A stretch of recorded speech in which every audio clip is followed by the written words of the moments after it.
There has been an outbreak of domestic tornadoes in Lisbon Towers, Maine. As a result, there is a lick of anticipation in the air similar to what you might experience at a peep show or perhaps an execution. Our small town is a path to the gunwales with meteorologists doubling as mystics, prospective hoteliers, paranormalists, news correspondents, and brand strategists.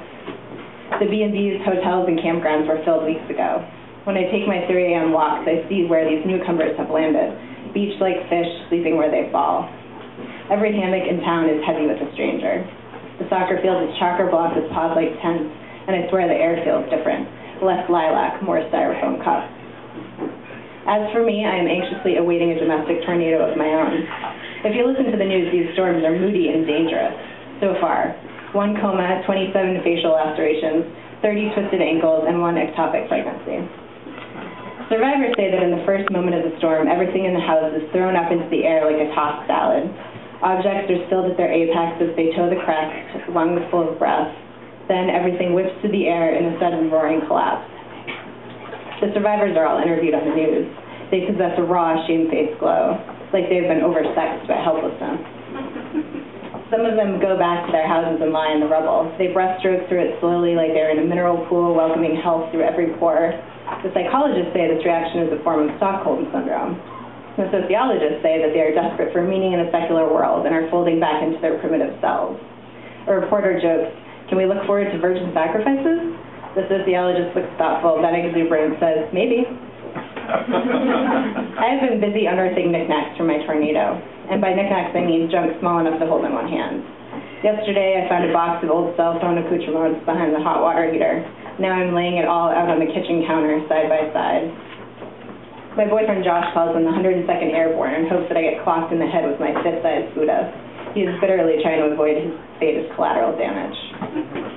When the tornadoes began, I tried to explain to him that I'm just creating an inviting environment, a place where an unidentified roaring wind would feel safe yet challenged. He puts his underwear and socks in the hamper, and I will follow behind him, plucking them out. Boxer briefs are splayed casually over the TV's rabbit ears. 2 socks adorn the browning ficus in the corner. I took the flowers he got me last week out of their vase. I threaded them carefully through the curtain ring. At first, he thought I was being whimsical. He chuckled. Then he came home from work one day with a bruise on his temple. A loose 2x4 at the lumber mill had knocked him silly. This, coupled with a particularly gloomy news report about the Sanford tornado, 3 facial lacerations, seemed to form a connection in his mind that probably should have occurred to him before.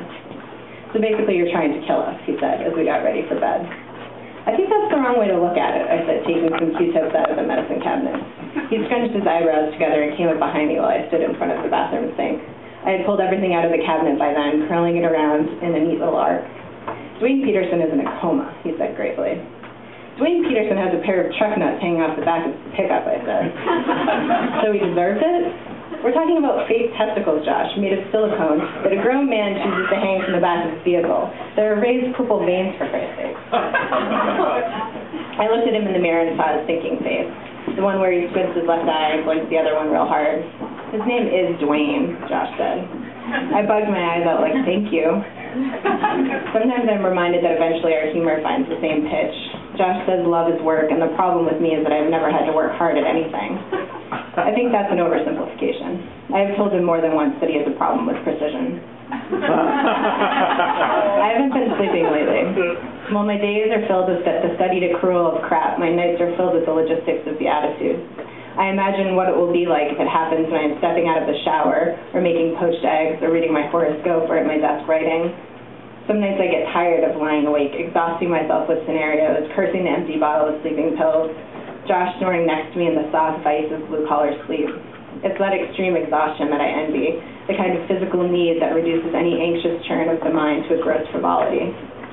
So in my bare feet, I'll wander the town. It isn't very large, but it's well-treed and deserted after 2 a.m. Even with the circus in town, it's the kind of place that violently demands stillness. While the unspoken dictate seems to begin in the dead of night, I can feel it like metal under my skin nearly all of the time. One night I crossed the back lawn of Bishop's B&B. The grass was slippery with a 4 a.m. snot that is not quite due. I stopped for a moment and looked at the large white Victorian. There were more lights on than off, those restless strangers.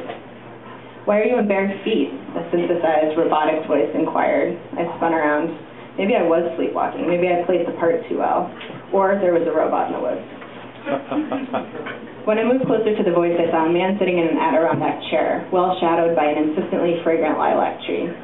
I got closer and he held a keyboard in his hands that spoke for him as he typed. He had thick blonde bangs that dusted the tops of his plastic glasses, and his face was smiling. Without answering him, I sat down in the opposite chair and looked at the map spread out on the table between us. Though we sat in shadow, moonlight enveloped a topographical map of the town, peppered with small figurines. They were mud-colored soldiers and bosomy pinup girls. The tornadoes? I asked, pointing to the figurines. He typed quickly with one hand. The keyboard was draped over his shoulder like a saxophone. Sometimes it's easier to see things in the dark, he said. I'm Philip. Hi, I said, reaching out and taking his hand.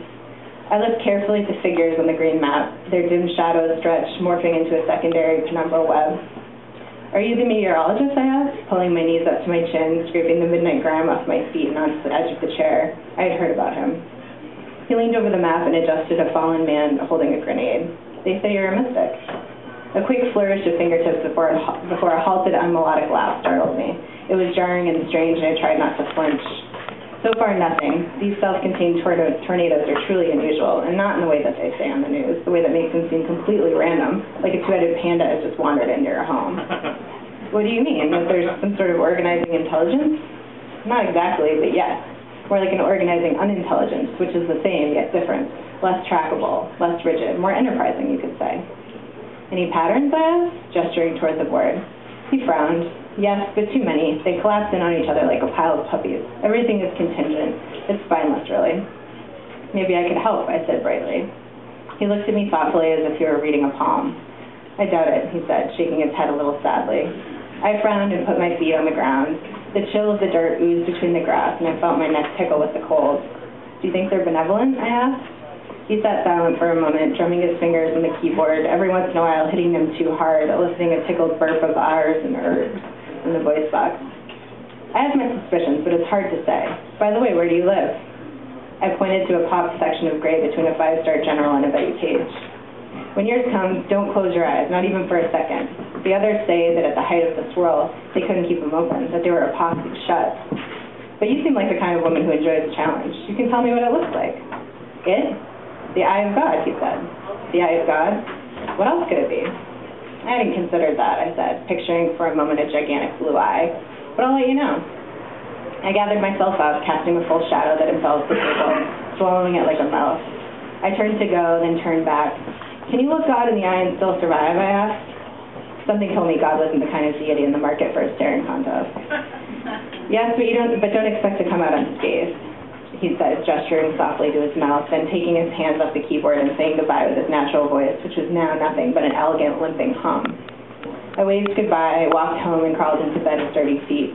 Josh rolled over heavily, his sharp breath covering me, murmuring something unintelligible. I wondered for a moment if he dreamed me. Thanks.